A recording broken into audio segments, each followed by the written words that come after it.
Namaskar students, in this lecture we will discuss central difference operators. So this central difference operator is denoted by del. So many different kinds of dels are there, one for forward, reverse for backward, and for this kind of operator we use to denote this central difference operator. Here also we have the equally spaced arguments, that is x naught plus h, x naught plus 2h, and so on, with the corresponding values of entries f naught, f1, f2, and so on. So the central difference operator is denoted by this del. So the formula for this is something like this. We write del f, and here we write 1 by 2. This will be nothing but f1 minus f0. Similarly, next what we will get? Next we will get del f of 3 by 2. So this is the first central difference, and this will be equal to f2 minus f1, and so on for nth. We will get f of n minus 1 by 2 will be equal to fn minus 1. Okay. Similarly, as we had for the forward and backward difference operator, higher order central difference operators are also available, and they are denoted by del square of f1. So here this will be in terms of del f3 by 2 minus del f1 by 2.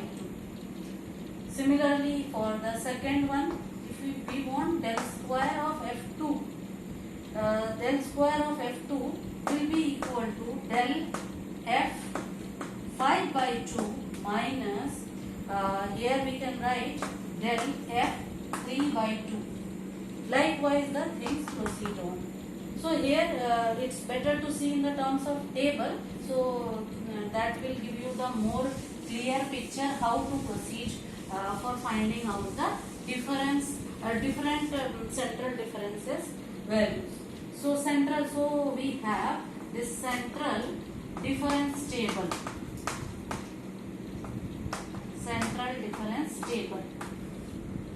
So let us take the values of argument as x naught.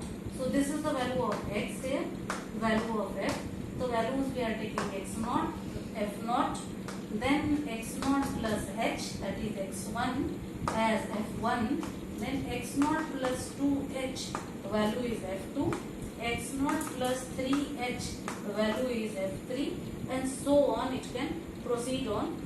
Suppose for, let us take, this is for 3h, f3, and x naught plus 4h, this the value is f4. So these are the values given. Suppose then first central difference del f. So here taking the difference we can find out the value. So this value is denoted by del f1 by 2. Again taking the difference, in the middle we will write. So here the value is del f 3 by 2. Similarly here we will get the value del f 5 by 2, and in between the two del f 7 by 2. Likewise we can proceed on. Now the second one, del square of f, second central difference, if you want in between the two, the difference of these two. So here just you require to remember, you will get it for f1. Right? Similarly, from here you will get del square of f2, and from here you can this difference del square of f3. Proceeding ahead, we have del cube of f.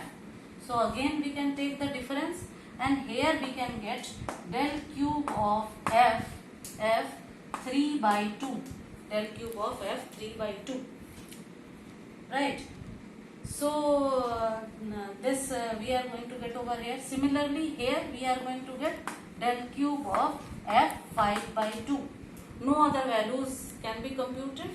Likewise here we have this 5 data, so we can go up to del 4 of f. So del 4 of f, here we will get del 4 of f2. Here it is 2. How it is 2? This 5, 3, 8. We are going to take this average over here. 5, 3, 8. 8 by 2 is already there and divided by 2. So 4. That is means 8 by 4. So it becomes 2. Right. So this is the way how we can find out the central difference table. Now here we see that this differences lies on the horizontal line, because for the forward, backward, you have already seen that one was sloping upward, another was sloping downward, but here we see, although the space is very less, but you see that f1, then we will get del square f1. Then the placement is little bit here clumsy, but whenever you are going to write nicely in your notebook by giving suitable spacing, then you will find that it is coming along a straight line. Likewise f2, you can see this del f2, del 4 likewise. So here the differences lies on along a horizontal line. One more thing is that the differences of odd orders means 1, 3, 5 and so on. Odd orders are known for half values of the suffixes, and those for the even orders are known for the integral values of suffixes. You see that for 1 we get half, 1 by 2, 3 by 2, 5 by 2, 7 by 2. Then odd, third one, then 3 by 2, 5 by 2, so on. And for the even order, that is 2, we are getting for suffixes 1, 2, 3, so on. And another even is 4. So for that we got 2. So the differences of odd order are known for half values of the suffixes, and those for the even orders are known for the integral values of the suffixes. So this is all about central difference table and the central difference operator. Thank you.